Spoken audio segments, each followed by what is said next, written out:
আসসালামু আলাইকুম। কলম্বিয়াকে হারিয়ে কোপা চ্যাম্পিয়ন হয়ে কত টাকা পেল আর্জেন্টিনা, সাথে কে কি পুরস্কার পেল, বিস্তারিত থাকছে পুরো ভিডিওতে। কোপা আমেরিকার ফাইনালে কলম্বিয়াকে 1-0 গোলের ব্যবধানে হারায় টিম আর্জেন্টিনা, যেখানে নির্ধারিত 90 মিনিটে কোনো দলই গোল করতে পারেনি।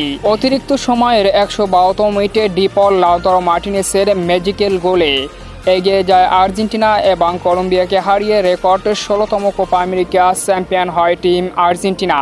অভিনন্দন টিম আর্জেন্টিনাকে। কোপা চ্যাম্পিয়নের ট্রফির পাশাপাশি প্রাইজ মানি হিসাবে 16 মিলিয়ন ইউরো পাচ্ছে টিম আর্জেন্টিনা, যেটা বাংলাদেশি টাকায় প্রায় 188 কোটি টাকার মতো।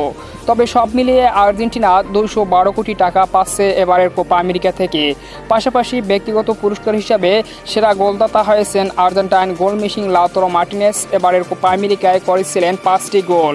পাশাপাশি সেরা গোলকিপার অ্যাওয়ার্ড জিতেছেন আর্জেন্টাইন গোলকিপারের অন্তঃপ্রহরী এমিলিয়ানো মার্টিনেস এবং টুর্নামেন্টের সেরা প্লেয়ার হয়েছেন কলম্বিয়ার অধিনায়ক হামেস রদ্রিগেজ। তো এটাই ছিল কোপা আমেরিকা চ্যাম্পিয়নদের প্রাইজ মানি। তো ধন্যবাদ এতক্ষণ সাথে থাকার জন্য।